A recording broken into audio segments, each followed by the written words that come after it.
Hello बच्चों, कैसे हैं आप लोग। आई होप सब बढ़िया होंगे। चलिए स्टार्ट करते हैं आज की वीडियो। आज जो डिस्कस करना है सबसे पहले वो है methods methods of generating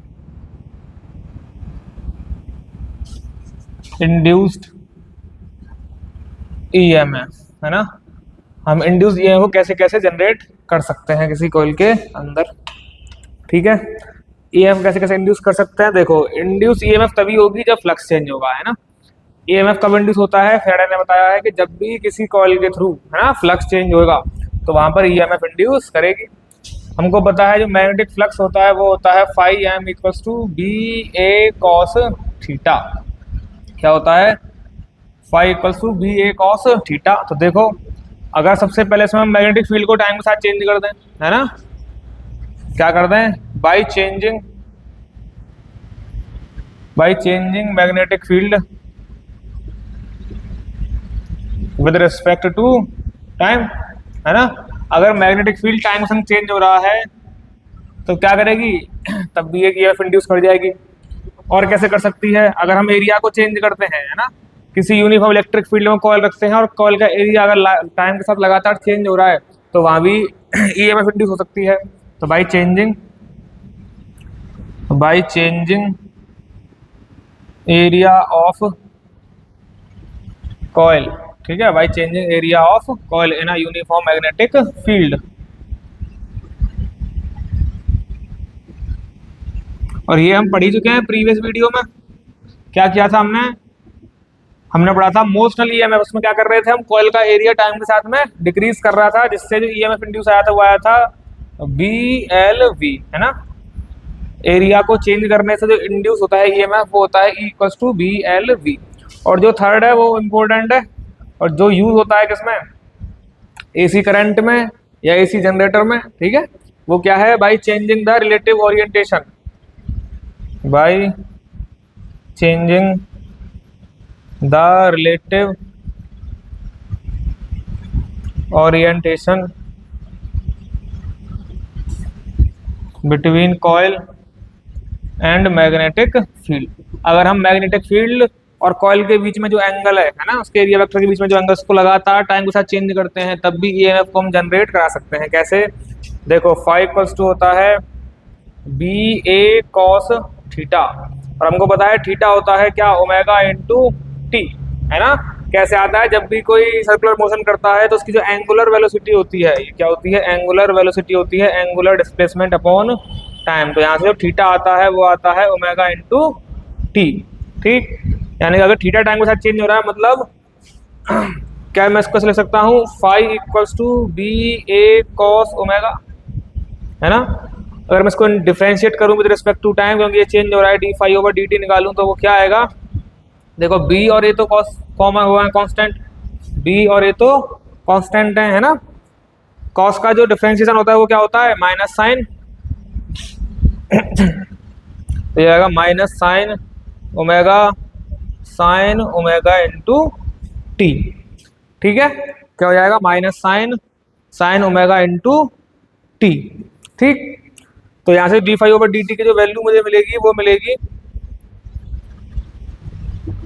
minus B A omega sine omega t, ठीक है। हमको पता है जो इंड्यूस्ड ईएमएफ होता है अकॉर्डिंग टू फैराडेज लॉ वो होता है minus D phi over D T. क्या होता है, minus D phi over D t. इस वैल्यू को अगर इसमें पुट कर दें तो हमें क्या मिलेगा, हमें मिलेगा induced EMF equals to plus, देखो माइनस माइनस प्लस हो जाएगा, B A omega cos omega t for n number of turns this induced EMF will be E equals to n B A omega, sorry ये cos नहीं होगा sine होगा, n B A omega sine omega t, ठीक है। देखो अब ये जो इंड्यूस्ड ईएमएफ है वो डिपेंड किस पर कर रहा है, सिर्फ साइन ओमेगा टी पे। अगर साइन ओमेगा टी की वैल्यू मैक्सिमम होगी तो ये ई की वैल्यू भी मैक्सिमम हो जाएगी, है ना। और साइन ओमेगा टी मैक्सिमम कब होगा, जब साइन ओमेगा टी की वैल्यू कितनी हो, 1, ठीक। तो if sin omega t equals to 1 then induced EMF will be maximum induced EMF which will be n B A, ठीक है।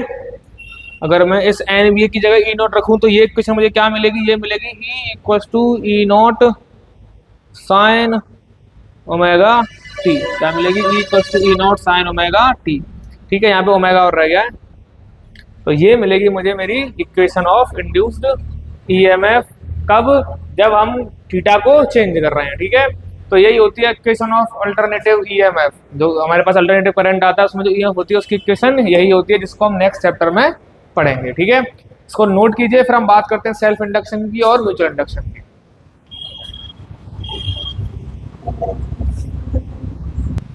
चलिए बात करते हैं सेल्फ इंडक्शन की। क्या होता है सेल्फ इंडक्शन, लगाते हैं हेडिंग।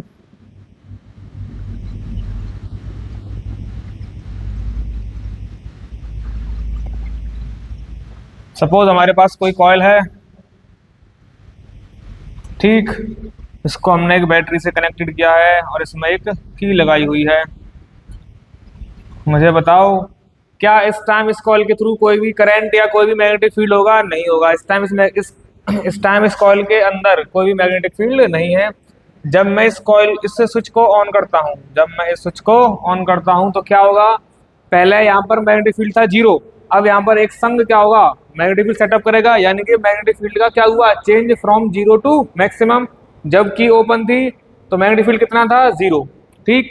जैसे ही मैंने की को क्लोज किया तो मैग्नेटिक फील्ड सेटअप हो गया और थोड़ी देर में इसकी वैल्यू कितनी पहुंची होगी, मैक्सिमम, ठीक है। यहाँ से बैटरी करंट जा रहा होगा इस डायरेक्शन में, तो जब मैग्नेटिक फील्ड चेंज हुआ होगा यानी कि मैग्नेटिक फ्लक्स इस कॉइल के थ्रू चेंज हुआ होगा तो इसके अंदर भी एक ईएमएफ इंड्यूस हुआ होगा। और वो कैसे हुआ, वो हुआ है मैग्नेटिक फील्ड के बढ़ने की वजह से, है ना। तो उसकी डायरेक्शन कैसी होगी, उसकी डायरेक्शन होगी अपोजिट टू बैटरी करंट, तभी तो मैग्नेटिक फील्ड को घटाएगा। ये होगा इंड्यूस्ड करंट इन कॉइल। ये किसकी वजह से आया है, due to increase in magnetic field. ये किसकी वजह से आया है, due to increase in magnetic field. तो इस इंड्यूस्ड करंट की जो डायरेक्शन होगी वो क्या कर रही होगी, इस मैग्नेटिक फील्ड को डिक्रीज कराना चाह रही होगी, है ना। तो इसकी डायरेक्शन होगी इस बैटरी करंट के अपोजिट आएगी, ठीक। एक और केस लेते हैं। ये सेम कॉइल है अपने पास, ठीक है, इसी इसी की बात कर रहे हैं। ये सेम कॉइल है, ठीक है, ये बैटरी कनेक्ट कर रखी है, वही सेम कहानी। अब की बार क्या है, ये की कैसी है, क्लोज है ना। इसको हम कर रहे हैं ओपन। ये की को क्या कर रहे हैं, अब की बार हम ओपन कर रहे हैं, ओपन क्या कर रहे हैं, ओपन। यहाँ पे क्या कर रहे थे, इसको क्लोज, यहाँ पे हमने की थी क्लोज, यहाँ पे कर रहे हैं हम इसको ओपन, ठीक है। जब ये की क्लोज थी तो यहाँ पे मैग्नेटिक फील्ड कितना होगा, मैक्सिमम, है ना। बोल सकते हैं एट टी बराबर जीरो, है ना। बी कितना था, मैग्नेटिक फील्ड कितना था, मैक्सिमम। एट टी बराबर टी, बी कितना हो जाएगा, जीरो। यानी कि मैग्नेटिक फील्ड क्या किया इस केस में, डिक्रीज किया। क्या किया, डिक्रीज किया, है ना। यहाँ जो बैटरी करंट है वो तो अब इस डायरेक्शन में है ना। बैटरी करंट तो अब भी इसी डायरेक्शन में है। अब यहाँ जो इंड्यूस्ड ईएमएफ या इंड्यूस्ड करंट आया होगा वो आया होगा due to decrease in magnetic flux. तो उसकी डायरेक्शन कैसी होगी, उसकी डायरेक्शन ऐसी होगी कि वो चाहेगा कि इसका मैग्नेटिक फील्ड इंक्रीज करे, है ना। तो जिस डायरेक्शन में अपना बैटरी करंट है, इस इंड्यूस्ड करंट की डायरेक्शन उसी डायरेक्शन में आ जाएगी, तभी मैग्नेटिक फील्ड इंक्रीज करेगा, ठीक है। तो समझ में आया। यहाँ पे क्या हो रहा था, एट टी बराबर जीरो, मैग्नेटिक फील्ड भी जीरो था। एट टी बराबर टी, मैग्नेटिक फील्ड कितना हो गया, मैक्सिमम हो गया, है ना। तो यहाँ पे जो आया वो due to increase in magnetic field, due to increase in magnetic field और मैग्नेटिक फ्लक्स की वजह से यहाँ पे क्या हुआ, करंट इंड्यूस्ड हुआ। और यहाँ पर ड्यू टू डिक्रीज, यहाँ पर इंक्रीज की वजह से हुआ। तो जो इंड्यूस करंट होगा उसकी डायरेक्शन कैसी आएगी, वो चाहेगा कि करंट को हम डिक्रीज करें, तो उसकी डायरेक्शन इस डायरेक्शन से अपोजिट आएगी, है ना, अकॉर्डिंग टू लेंस लॉ। और यहाँ पे क्या होगा, यहाँ पे जो मैग्नेटिक फ्लक्स जो आया है, जो क्या हो रहा है, चेंज क्या हो रहा है मैग्नेटिक फ्लक्स का, वो डिक्रीज हो रहा है, ठीक है।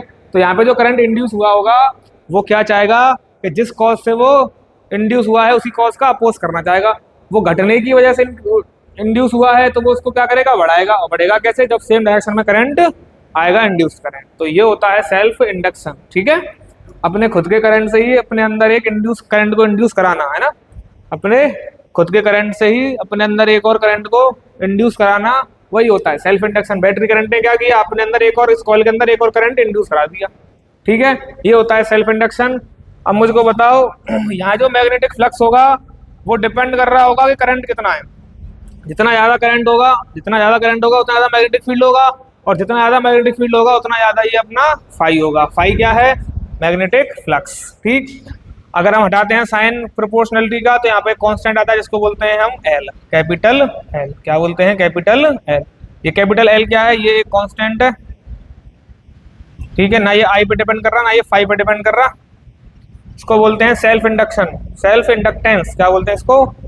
सेल्फ इंडक्टेंस, या सिर्फ इंडक्टेंस बोल देते हैं। ठीक है, और बोलते हैं इसको कोफिशिएंट ऑफ सेल्फ इंडक्शन। इसकी जो ऐसा यूनिट होती है एल की, वो होती है हेनरी। क्या होती है? हेनरी। ठीक है, दिखाते हैं इसको एच से, इसे दिखाते हैं एच से। ठीक, अगर बात करें इंड्यूस्ड ईएमएफ के अंदर कितना ईएमएफ इंड्यूस हुआ है? इंड्यूस्ड ईएमएफ इन कॉइल, तो वो है minus D phi over D t, equals to minus D phi over D T, है ना। इसको ले सकते हैं माइनस फाई की वैल्यू है एल इंटू आई, तो इसको पुट करते हैं d L I upon D t. अब सेल्फ इंडक्टेंस तो कांस्टेंट है, बाहर आ जाएगा, बचेगा minus L d I over D t. ये होगा इसका इंड्यूस्ड ईएमएफ। क्या होगा ये इसका? Induced EMF. यानी कि हम सेल्फ इंडक्टेंस को भी डिफाइन कर सकते हैं if rate of change of current is 1, है ना। If rate of change of current is 1 then EMF induced in coil will be self inductance, है ना। ये जो जब d I upon D t कितना हो 1, उस टाइम पे जो ईएमएफ इस कॉइल में आएगी वही उसका क्या है? इस कॉइल का सेल्फ इंडक्टेंस है। क्या बोला मैंने? जब d I upon D t कितना हो? यूनिट हो, तो उस टाइम पे जो ईएमएफ होगी उसके सेल्फ इंडक्टेंस के बराबर होगी, नहीं होगी, है ना। तो ये होता है डेफिनेशन ऑफ सेल्फ इंडक्टेंस। ठीक है, इसको नोट कीजिए, फिर हम बात करेंगे आगे म्यूचुअल इंडक्शन की। ठीक है, इसको नोट करते हैं।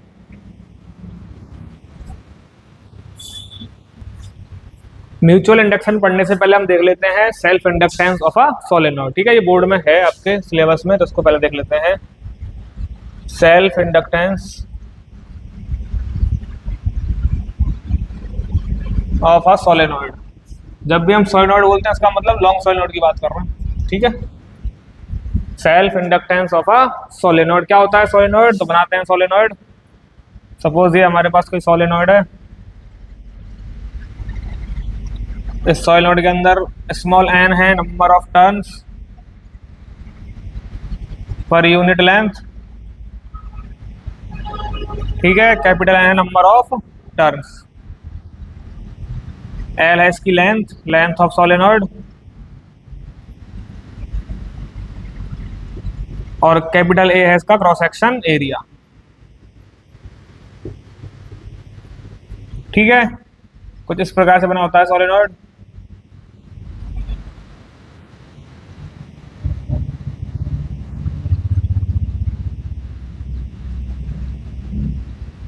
ऐसा करके बना होता है सोलेनोइड। ठीक है, इसकी लेंथ एल है, एरिया ए है। ये एरिया कितना है? ए।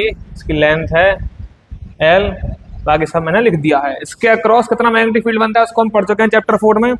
तो magnetic field inside magnetic field inside solenoid कितना होगा? तो वो होगा B equals to mu naught small N into I. ठीक है, ये क्या है? मैग्नेटिक फील्ड इनसाइड सोलेनोइड, है ना। अगर मैं पूछूं कि फ्लक्स थ्रू ईच कॉइल या कितना होगा, निकाल सकते हैं। फ्लक्स थ्रू ईच कॉइल कितना होगा? ईच कॉइल मतलब एक कॉइल से कितना फ्लक्स पास कर रहा होगा, तो हम बोलेंगे phi equals to B A cos theta की वैल्यू 0 मतलब 1 हो जाएगी। ठीक है, तो कितना होगा? Phi equals to B into A, है ना। बी का मतलब क्या है? Mu naught N I small N, है ना, small N into I into A. ठीक है, अब फ्लक्स थ्रू टोटल कॉइल या flux through N number of coils कितना होगा? Flux through capital N number of turns of coils, है ना, या कॉइल्स।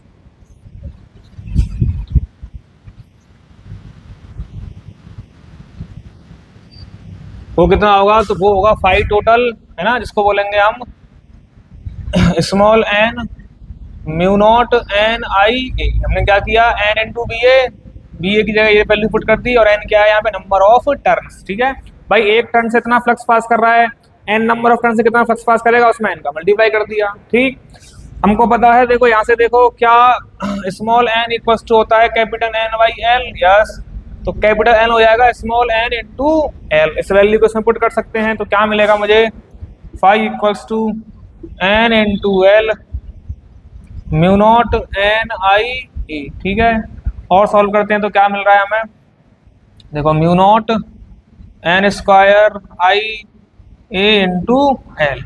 ये आया मेरे पास टोटल फ्लक्स, है ना, ये क्या है मेरे पास, टोटल फ्लक्स।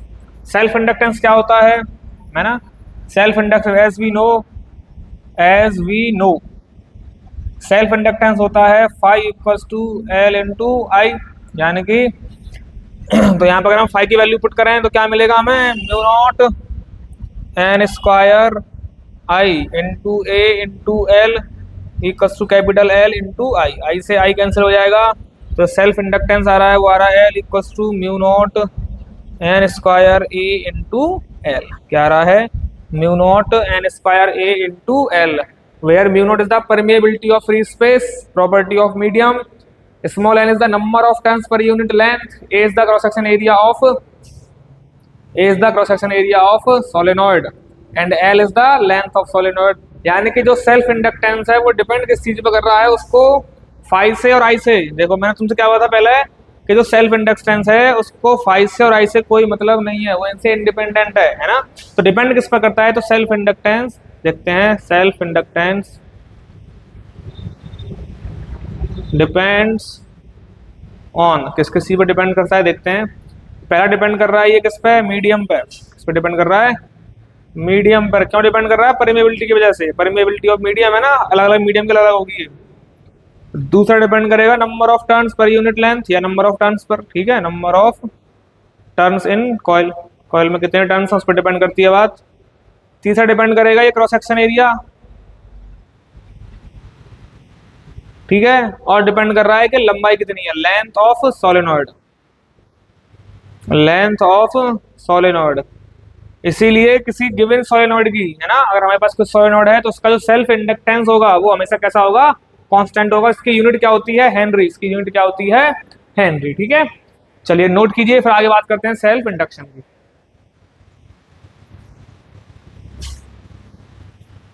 चलिए देखते हैं क्या होता है म्यूचुअल इंडक्शन। अगर हम किसी एक कॉइल के थ्रू मैग्नेटिक फ्लक्स को चेंज करें और उस चेंज इन फ्लक्स की वजह से किसी दूसरी कॉइल के अंदर ईएमएफ इंड्यूस हो जाता है, तो इस प्रोसेस को बोलते हैं हम म्यूचुअल इंडक्शन। यानी कि एक की वजह से दूसरे में ईएमएफ का इंड्यूस हो जाने को क्या बोलेंगे हम, म्यूचुअल इंडक्शन। देखिए कैसे करते हैं। सपोज हमारे पास एक करंट कैरिंग कॉइल है जिसका करंट टाइम के साथ वेरी कर रहा है। ठीक, इसमें से करंट फ्लो हो रहा है हमने आई। ठीक, ये कॉइल फर्स्ट है हमारे पास, कॉइल फर्स्ट। इसी के ऊपर हमने एक और कॉइल रख दिया, इसके थ्रू कोई भी करंट पास नहीं कर रहा है, इसके थ्रू कोई भी करंट पास नहीं कर रहा है ना। जब इस करंट को हम टाइम के साथ इंक्रीज करेंगे तो इसमें जो मैग्नेटिक फील्ड पास हो रहा होगा इस कॉइल के थ्रू, वो कैसे पास हो रहा होगा,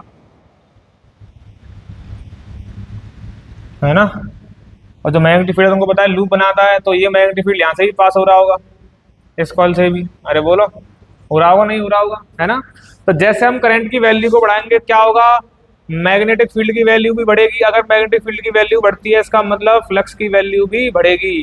फ्लक्स बढ़ेगा मतलब फ्लक्स की वैल्यू टाइम के साथ में चेंज कर रही है, और जब भी फ्लक्स टाइम के साथ में चेंज करता है तो वहां पर ईएमएफ इंड्यूस्ड हो जाती है। यानी कि इस कॉइल के करंट को बढ़ाने या घटाने की वजह से इस कॉइल के अंदर एक ईएमएफ इंड्यूस हो जाएगी, जिसकी डायरेक्शन कैसी होगी, वो जो जिस कॉज से ये इंड्यूस हुई है उसका क्या करेगी, अपोज करेगी। अगर ये मैग्नेटिक फील्ड के बढ़ने से इंड्यूस हो रही है तो इसमें जो करंट आएगा वो क्या करेगा, इसको डिक्रीज कराने की कोशिश करेगा। तो इसलिए इसमें जो इंड्यूस्ड करंट होगा, आई इंड्यूस्ड, वो कैसा होगा, इससे अपोजिट डायरेक्शन में आएगा। ठीक है, अगर ये किसकी वजह से आ रही है, बढ़ने की वजह से आ रही है, अगर घटने की वजह से करेंगे तो दोनों की डायरेक्शन कैसी हो जाएगी, सेम। ठीक, यानी कितनी बात हमको समझ में आती है। जो करंट है देखो, जो करंट है यानी कि जो फाई है वो डिपेंड करता है किस पे, करंट पे। फ्लक्स डिपेंड करेगा करंट पे, क्योंकि फ्लक्स होता है बी ए कॉस थीटा और बी है मैग्नेटिक फील्ड और एरिया तो कांस्टेंट है ही। यानी कि हम क्या कर रहे हैं यहाँ पर, मैग्नेटिक फील्ड को बढ़ा रहे हैं। मैग्नेटिक फील्ड बढ़ा रहे हैं मतलब हम यहाँ पर फ्लक्स को बढ़ा रहे हैं। तो फ्लक्स डिपेंड करता है कि करंट कितना बढ़ रहा है। तो flux is proportional to current. इसको बोलेंगे, इसको हटाएंगे साइन को, प्रोपोर्शनलिटी को, तो एक कांस्टेंट आएगा, इसको बोलते हैं कैपिटल एम इंटू आई। ये वो जो कैपिटल एम है यही होता है हमारा म्यूचुअल इंडक्टेंस। क्या बोलते हैं इसको, म्यूचुअल इंडक्टेंस। और ये कांस्टेंट है, it does not depend on I and phi. ठीक है, इसको बोलते हैं म्यूचुअल इंडक्टेंस। ठीक है, इसकी यूनिट भी होती है हेनरी। इसकी यूनिट भी क्या होती है, हेनरी। को दिखाते हैं हम कैपिटल एच से। ठीक है, इसके अंदर कितना ईएमएफ इंड्यूस हुआ होगा, तो अकॉर्डिंग टू फैराडेज लॉ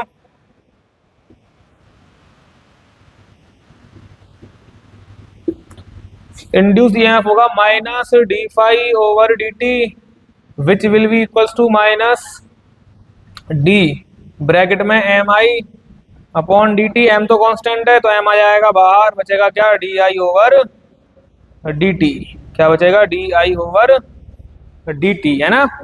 और ये आई कौन सा है, ये आई ये वाला है। इसको अगर मैं बोल दूं आई वन, है ना, इसको मान लूं आई इंड्यूस्ड, तो ये किसकी चेंज होगी, चेंज होने की वजह से आ रहा है, इस आई वन के चेंज होने की वजह से आ रहा है। तो यहाँ जो करंट होगा ना वो आई वन मान सकते हैं इसको, है ना। आई वन क्या है, current in coil through battery या कोई भी सोर्स। ठीक है, तो ये बनता है इसका formula, E equals to minus M D I by D T. Mutual inductance को भी हम डिफाइन कर सकते हैं, अगर जो change rate of change of current है वो यूनिट है ना, तो उस टाइम पे दूसरी कॉइल में जो इंड्यूस ईएमएफ होगा वही उसका क्या होगा, म्यूचुअल इंडक्टेंस होगा। ठीक है, तो ये होता है म्यूचुअल इंडक्शन। आप इसको नोट कीजिए, फिर बात करेंगे नेक्स्ट टॉपिक की, जो क्या होगा mutual induction through two coaxial solenoids. ठीक है, चलिए इसको नोट कीजिए, फिर आगे बात करते हैं। चलिए देखते हैं mutual inductance of two coaxial solenoids. चलिए हमारे पास दो सोलेनॉइड्स हैं जिनका एक्सिस सेम है। ये है सोलेनॉइड फर्स्ट। ठीक है, इस सोलेनॉइड को बोल रहे हैं हम S1। इसके जो number of turns per unit length है वो है N1 और N2 है इसके टोटल नंबर ऑफ टर्न्स। ठीक है, इसका क्रॉस सेक्शन एरिया होगा A1, सॉरी A1, हाँ ये N1 होगा, ये होगा A1। इसके थ्रू जो करंट फ्लो कर रहा है वो है I1। कितना करंट फ्लो कर रहा है इसके थ्रू, I1। दूसरा सोलेनॉइड बनाते हैं जिसका एक्सिस सेम होगा।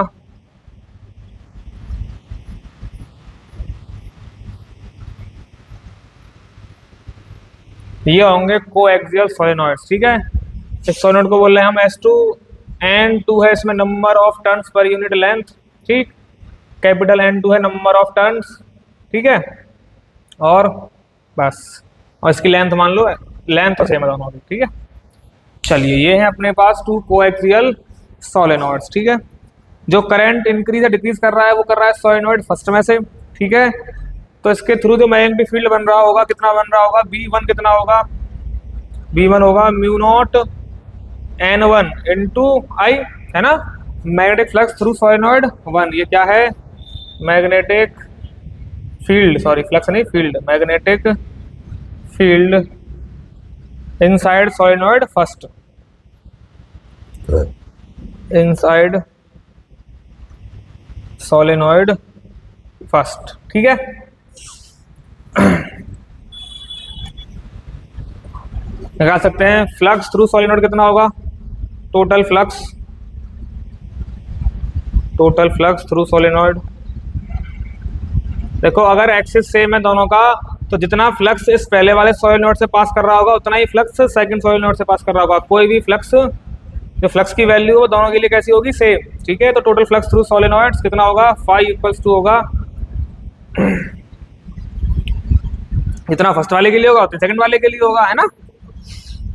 तो इसके नंबर ऑफ टर्न्स कितने हैं, N2, लिख देंगे N2 इंटू क्या होता है, फ्लक्स होता है B इंटू ए, और B कौन सा, B1 वाला, है ना।